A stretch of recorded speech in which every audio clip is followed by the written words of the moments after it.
Hello students, आपका स्वागत है आपके यूट्यूब चैनल मैथ्स इजी में। मैं उम्मीद करता हूँ अब तक मैंने जो आपको पढ़ाया है वो आपको समझ में आया है। अगर मेरा पढ़ाना आपको समझ में आता है तो इस चैनल को ज़्यादा से ज़्यादा शेयर करिए, लाइक करिए और सब्सक्राइब करिए। आइए हम अपनी एक्सरसाइज 10.2 स्ट्रेट लाइंस की कर रहे थे। आज हमें क्वेश्चन नंबर 11 से करना है। तो सबसे पहले आप क्वेश्चन नंबर 11 को देखिए क्या है। A line perpendicular to the line segment joining the points 1, 0 and 2, 3 divides it in the ratio 1:n. Find the equation of the line. तो सबसे पहले आप दो पॉइंट्स ड्रॉ करिए। एक तो ये जो पॉइंट्स दे रखे हैं इसको हमने A लिख दिया। A हमारा हो गया पॉइंट 1, 0। दूसरा पॉइंट हम B लिख देते हैं। ये हमें दे रखा है 2, 3। ये दो पॉइंट्स हमें दे रखे हैं। अब आप देखिए, मैं एक फिगर बना देता हूँ जिससे कि आपको बेटर समझ में आएगा। तो इस तरीके से हमारे पास ये दो पॉइंट्स हैं। ये पॉइंट हो गया A, इसके कोऑर्डिनेट्स हैं 1, 0 और ये हमारे पास पॉइंट हो गया B जिसके कोऑर्डिनेट्स हैं 2, 3। अब एक लाइन इसको परपेंडिकुलरली कट कर रही है। इस तरीके से ये परपेंडिकुलर लाइन है। बच्चे क्या समझते हैं कि ये मिड पॉइंट से जा रही है, लेकिन ये मिड पॉइंट से नहीं जा रही है। ये क्या कर रही है, ए बी को 1:n रेशियो में डिवाइड कर रही है। तो ये क्या हो गया, 1:n रेशियो हो गया। अब इस पॉइंट को जहाँ पर लाइन एल ए बी को कट कर रही है उसको हमने पी से डिनोट कर देते हैं। तो अब इस पी के कोऑर्डिनेट्स हमें निकालने हैं, जो हम कैसे निकालेंगे, सेक्शन फार्मूला से निकालेंगे। सेक्शन फार्मूला क्या होता है, m1x2 plus m2x1 divided by m1 plus m2। इसी तरीके से y कोऑर्डिनेट में m1y2 plus m2y1 divided by m1 plus m2। अब ये वैल्यूज़ हमें सब्स्टिट्यूट कर देनी हैं। तो p के कोऑर्डिनेट्स हमें मिल जाएंगे। m1 मतलब हो गया 1 मल्टीप्लाइड बाई x2 का मतलब हो गया 2 divided by 1 plus n। m1 x2 plus भी करना है यहाँ पे, इसको हमें प्लस भी करना है। प्लस कितना हो जाएगा, ये m2 x1, ये कितना हो गया 2 इंटू 1 इंटू 2 और m2 की वैल्यू n है। तो ये कितना हो जाएगा, n multiplied by m2 x1, n multiplied by 1 divided by 1:n का रेशियो है तो m नहीं होगा, ये कितना होगा, n होगा। 1 प्लस n यहाँ पे हमें लिखना है, तो इसको हम लिखेंगे 1 प्लस n। तो इस तरीके से हमें ये x कोऑर्डिनेट मिला है और y कोऑर्डिनेट m1 मतलब क्या हो गया, 1 हो गया आपका। 1 y2 की वैल्यू कितनी है, 3 है। 1 इंटू 3 प्लस m2 की वैल्यू कितनी है, n है। और x2 की वैल्यू कितनी है, y1 की वैल्यू m2 y1 है, y1 की वैल्यू 0 है। Multiplied by 0 divided by 1 plus n। तो इसको अब हमें देखना है ये क्या बनता है। ये हमें बन जाएगा 2 plus n divided by 1 plus n comma 3/1 plus n, 3/1 plus n। तो इस तरीके से हमें p के कोऑर्डिनेट्स मिले हैं 2 plus n divided by 1 plus n comma 3/1 plus n। आइए अब हम स्लोप ऑफ ए बी निकाल लेते हैं। तो हम स्लोप के लिए एम ए बी अगर हमने लिखा है मतलब स्लोप ऑफ ए बी, क्या फॉर्मूला होता है, y2 माइनस y1। तो कितना आ जाएगा ये 3 माइनस 0 डिवाइडेड बाई 2 माइनस 1। तो कितना बन जाएगा ये 3/1। तो कितनी वैल्यू आ जाएगी 3। ये हमें ए बी का स्लोप मिला है। अब हमें क्या करना है, इसके जो परपेंडिकुलर लाइन है उसका स्लोप निकालना है। परपेंडिकुलर एम ए बी मैं लिख देता हूँ, मतलब ए बी के परपेंडिकुलर लाइन का slope. This is slope of L. आपको क्लियर करने के लिए मैंने लिख दिया स्लोप ऑफ लाइन एल। तो परपेंडिकुलर लाइन का स्लोप क्या होता है, निगेटिव रेसिप्रोकल -1/3, तो कितना स्लोप आ जाएगा -1/3। अब हमें एल की इक्वेशन निकालनी है, तो हम क्या लिखेंगे, equation of line L, equation of line L y minus y1, तो ये हो गया y-3/1 + this is equal to m times, m की वैल्यू कितनी होगी -1/3, x minus x1, x minus 2 + n divided by 1 + n। तो इसको हमें सिंप्लीफाई करना है, इसको सिंप्लीफाई करते ही हमें अपनी लाइन की इक्वेशन मिल जाएगी। इसको स्टैंडर्ड फॉर्म में सिंप्लीफाई कर लीजिए, एलसीएम ले लीजिए, तो ये कितना मिलेगा 1 + n y -3। अब एलसीएम में नीचे जो 1 + n आएगा वो इधर से हम कैंसिल कर देंगे। This is equal to -1/3 1 + nx 1 + nx -2 + n। तो इस तरीके से हमने इसको सिंप्लीफाई किया। 3 से आप मल्टीप्लाई कर दीजिए, तो ये कितना बन जाएगा 3 1 + n multiplied by y -9, this is equal to -1 + nx 1 + n multiplied by x minus minus plus हो जाएगा +2 + n। इसको हम थोड़ा सा और सिंप्लीफाई कर लें, -1 + nx को हम लेफ्ट हैंड साइड में ले आते हैं, तो ये कितना बन जाएगा 1 + nx 1 + nx plus 3 times 1 + n y। बाकी को हम राइट हैंड साइड में लेके जा रहे हैं। आप देखिए कितना बनेगा, ये 2 है और यहाँ पे 9 है, तो 2 और 9 मिला के 11 बन जाएगा, और एक 11 बन जाएगा, और n भी है, तो हम इसको क्या लिख सकते हैं n + 11। तो इस तरीके से हमें क्वेश्चन नंबर 11 का आंसर मिलता है।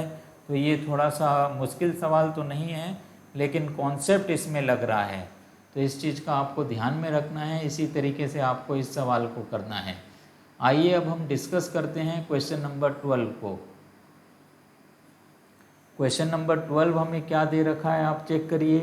क्वेश्चन नंबर 12 में हमें दे रखा है find equation of A line that cuts of equal intercepts on the coordinate axis and passes through the point 2 3।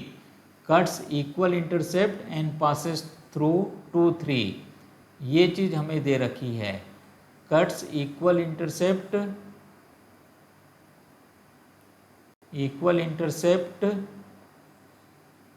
on coordinate axis and passes through 2, 3। अब इंटरसेप्ट फॉर्म में लाइन की इक्वेशन क्या होती है, x/a + y/b = 1। ये line की equation होती है, x/a + y/b = 1। लेकिन ये इक्वल इंटरसेप्ट कट कर रही है, इसका मतलब क्या हो गया a = b, but a = b। तो हमें क्या मिलेगा x/a + y/a, b की जगह भी हमने a रख दिया है, दिस इज इक्वल टू 1।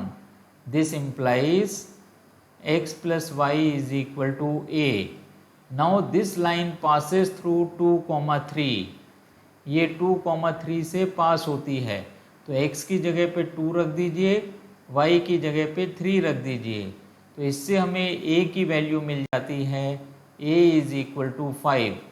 वापस इस a की वैल्यू को आप इसमें सब्स्टिट्यूट कर दीजिए, तो हमें लाइन की इक्वेशन मिल जाएगी। क्या मिल जाएगी, this implies x + y = 5। This is the required equation of the line. तो ये एक छोटा सा सवाल था, आसान सवाल था।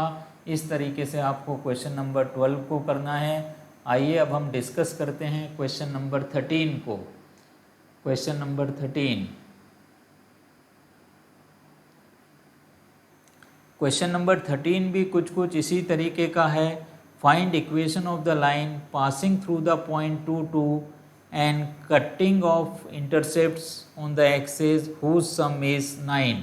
तो ये 2, से पास होती है लाइन, तो यहाँ पे आप लिखिए 2, 2, इससे ये लाइन पास हो रही है और यहाँ पे इंटरसेप्ट्स का सम a प्लस बी की वैल्यू आपको दे रखी है जो कितनी है, 9 है। तो आप पहले इक्वेशन ऑफ द लाइन लिखिए इंटरसेप्ट फॉर्म में, x by a plus y by b is equal to 1। अब आप देखिए a प्लस बी की वैल्यू 9 है, तो इसका मतलब क्या होगा, हम क्या लिख सकते हैं इसको, x अपॉन ए प्लस y अपॉन बी की जगह पे रख दीजिए 9 माइनस ए, तो ये कितना आ जाएगा 9 minus a, this is equal to 1। अब ये लाइन 2, 2 से भी पास होती है, तो x की जगह पे आप 2 रख दीजिए, 2 by a plus 2 upon 9 minus a, this is equal to 1।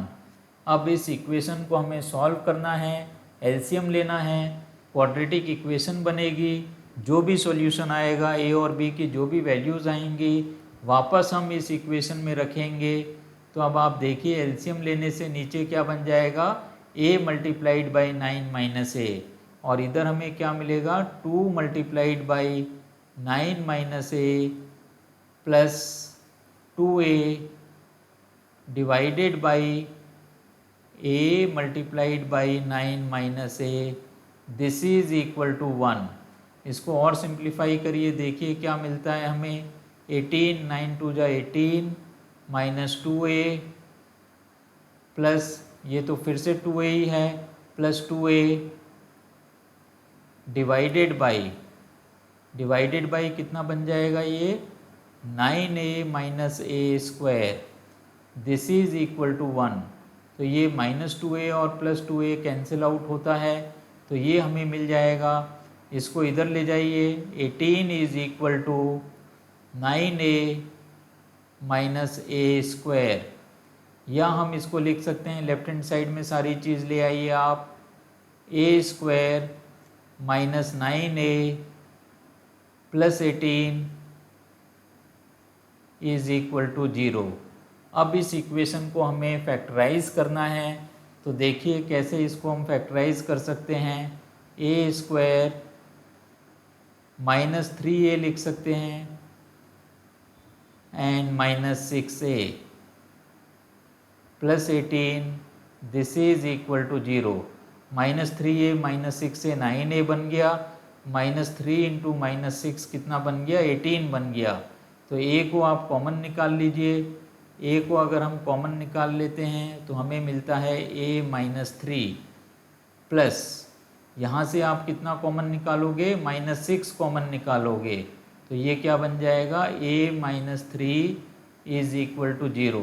तो हमें दो ब्रैकेट्स मिलते हैं, यहाँ हम साइड में अब कर लेते हैं। एक ब्रैकेट बनेगा a माइनस 3, एक ब्रैकेट हमारा बन गया a माइनस 3, और दूसरा ब्रैकेट हमारा बनता है a minus 6, a minus 6 is equal to 0। तो इससे हमें क्या मिलेगा, a की वैल्यू 3 और a इज इक्वल टू 6। अगर a की वैल्यू 3 है तो b की वैल्यू क्या आएगी, ये हमें यहाँ से निकालना पड़ेगा। तो आप लिखिए if a is equal to 3 then b is equal to 6, क्योंकि b की वैल्यू 9 माइनस a है। और सेकेंड केस क्या बनेगा, या तो पहले इसी में आप लाइन की इक्वेशन लिख लीजिए। Equation of line is x by 3 plus y by 6, this is equal to 1। LCM लेना है तो थोड़ा सा और बेटर फॉर्म हम इसको कर सकते हैं। एलसीएम हमारा 6 आ जाएगा, 2x प्लस कितना आ जाएगा, यहाँ पे एलसीएम हमने 6 लिया है तो y, 2x plus y divided by 6 is equal to 1, या हम लिख सकते हैं 2x + y = 6। ये एक पहला आंसर हमारा इस केस के अंदर हो सकता है। 2x + y = 6 या 2x + y - 6 = 0। अब आप सेकंड केस बनाइए, इफ़ a = 6 तो b की वैल्यू कितनी बन जाएगी? 3 बन जाएगी, क्योंकि a + b की वैल्यू 9 है। और लाइन की इक्वेशन अब क्या बनेगी? x/6 + y/3 = 1। फिर से एलसीएम लेंगे, एलसीएम हमारा 6 ही आएगा, तो ये क्या बन जाएगा? x + 2y = 6। तो दो आंसर हमारे मिलते हैं, 2x + y = 6 या x + 2y = 6। 6 को आप लेफ्ट हैंड साइड में भी लेके आ सकते हो या राइट हैंड साइड में भी छोड़ सकते हो। तो इस तरीके से ये हमारे दो आंसर्स हो गए हैं क्वेश्चन नंबर 13 में। तो आइए अब हम डिस्कस करते हैं क्वेश्चन नंबर 14 को। देखिए क्वेश्चन नंबर 14 हमें क्या दे रखा है, तो लिखिए यहाँ पे क्वेश्चन नंबर 14। क्वेश्चन नंबर 14 है, find equation of the line through the point 02। 02 से ये लाइन पास होती है, तो इसीलिए थ्रू द पॉइंट 02 लिखा हुआ है। अब इसमें क्या है? Making an angle 2π/3 with the positive x axis. तो इसका मतलब क्या हो गया? थीटा की वैल्यू हमें दे दी गई है कितनी? 2π/3। तो हम स्लोप निकाल सकते हैं। स्लोप क्या होता है? tan थीटा होता है। Slope = tan theta which = tan of 2π/3 है। ये 6 नहीं है, ये 3 है। This is 2π/3।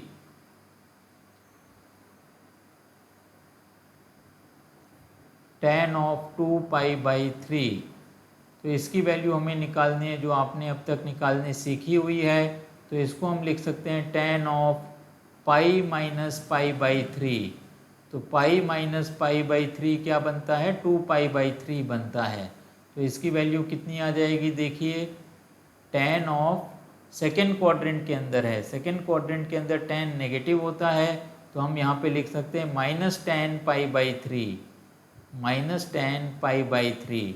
और tan 60 डिग्री की वैल्यू होती है √3, तो ये कितना बन जाएगा? -√3। तो m की वैल्यू आ गई है, पॉइंट हमें दे रखा है 0,2। तो लाइन की इक्वेशन हम लिख सकते हैं। तो लाइन की इक्वेशन क्या हो जाएगी? Equation of line is y - y1 = m × x - x1। हमने स्लोप पॉइंट फॉर्म लगा दिया है, तो ये कितना बन जाएगा? y - 2 this is equal to -√3 x - 0। तो ये क्या बन जाएगा? आप देखिए, y - 2 = -√3 x। अगर हम इसको थोड़ा सा और सिंप्लीफाई करते हैं तो हम क्या लिख सकते हैं? √3x + y - 2 = 0। अब इसके अंदर एक पार्ट और हमें दे रखा है, also find the line parallel to it and crossing y axis at a distance of 2 units below origin. तो हमें क्या करना है? इसके पैरेलल एक लाइन बनानी है। तो पैरेलल एक लाइन हम बनाएंगे तो जो स्लोप हमने -√3 लिखा हुआ है वही स्लोप काम आ जाएगा for second line, for parallel line. Slope की वैल्यू हमें दे दी गई है कितनी? -√3 ही काम आ जाएगा। और एक y इंटरसेप्ट दे रखा है, c की वैल्यू हमें दे रखी है, बिलो द ओरिजिन लिखा हुआ है, इसका मतलब क्या होगा? -2। c की वैल्यू कितनी हो गई है? -2। तो इसमें आप लगा दीजिए y = mx + c। इस फॉर्म को आप यूज़ कर लीजिए, तो ये कितना हो जाएगा? y = -√3x - 2। तो ये हमारी इक्वेशन बन जानी चाहिए। या इसको भी अगर हम एक साइड लेके चले जाते हैं लेफ्ट हैंड साइड में, तो हम कैसे लिख सकते हैं? √3x plus y plus 2 is equal to 0। तो ये हमारा सेकेंड पार्ट का भी आंसर हो जाएगा। आइए 14th क्वेश्चन करने के बाद हम क्वेश्चन नंबर 15 भी डिस्कस कर लेते हैं। देखिए क्वेश्चन नंबर 15 हमें क्या दे रखा है। क्वेश्चन नंबर 15 के अंदर the perpendicular from origin to the line meets it at the point -29 find equation of the line. तो ये देखिए, मान लेते हैं कि एक फिगर हम बना रहे हैं यहाँ पे, ये हमारा क्या है, ओरिजिन है। This is O, that is 0,0। ये एक ओरिजिन हमें दे रखा है। यहाँ से हमने एक परपेंडिकुलर ड्रॉप किया है और ये परपेंडिकुलर हमने एक लाइन के ऊपर ड्रॉप किया है। वो लाइन हम मान लेते हैं ये हमारी लाइन है AB। This is A and this is B। ये परपेंडिकुलर हमने ड्रॉप किया हुआ है और जिस पॉइंट पे परपेंडिकुलर मीट कर रहा है उसको हम कह देते हैं P, कह देते हैं P। इसके कोऑर्डिनेट्स हमें दे रखे हैं। इसके कोऑर्डिनेट्स क्या दे रखे हैं, -29 इसके कोऑर्डिनेट दे रखे हैं। अब हमें किसकी इक्वेशन निकालनी है, find the perpendicular from the origin to the line meets at the point -29 find equation of the line. हमें AB की इक्वेशन निकालनी है। सबसे पहले हम इसमें क्या निकाल सकते हैं, स्लोप ऑफ OP हम निकाल सकते हैं। तो आप लिखिए slope of OP y2 minus y1। तो हम क्या लिख सकते हैं, 9 - 0 divided by x2 minus x1 -2 - 0 -2 - 0। तो ये कितना आ जाएगा, 9/-2 9/-2।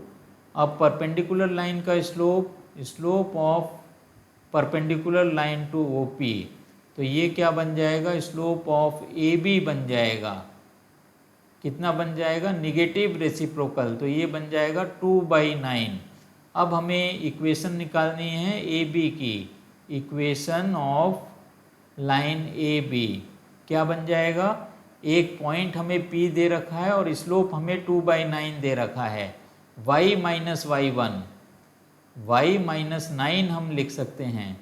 This is equal to 2/9 x minus x1 x plus 2। तो ये हमारी लाइन बनेगी। इसको थोड़ा सा आप सिंप्लीफाई कर लीजिए।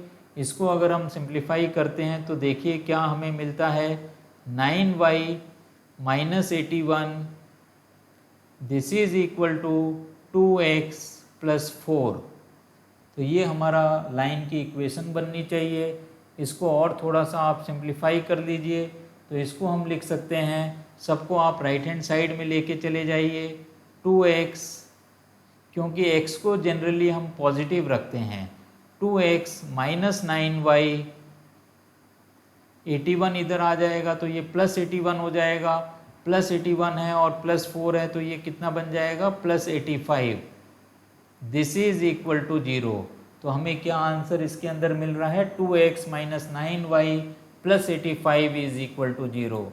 इस तरीके से आज हमने क्वेश्चन नंबर 11 to 15 करे हैं। तो मैं उम्मीद करता हूँ कि आपको ये सारे सवाल समझ में आए होंगे। तो एक बार फिर आपसे यही निवेदन है, अगर मेरा पढ़ाना आपको समझ में आता है तो इस चैनल को शेयर करिए, लाइक करिए, सब्सक्राइब करिए। नीडी स्टूडेंट्स को इसके बारे में बताइए जिससे वो भी अपनी पढ़ाई को आसान कर सकें। इसके साथ ही आज की क्लास हम यहीं समाप्त करते हैं। Have a nice day.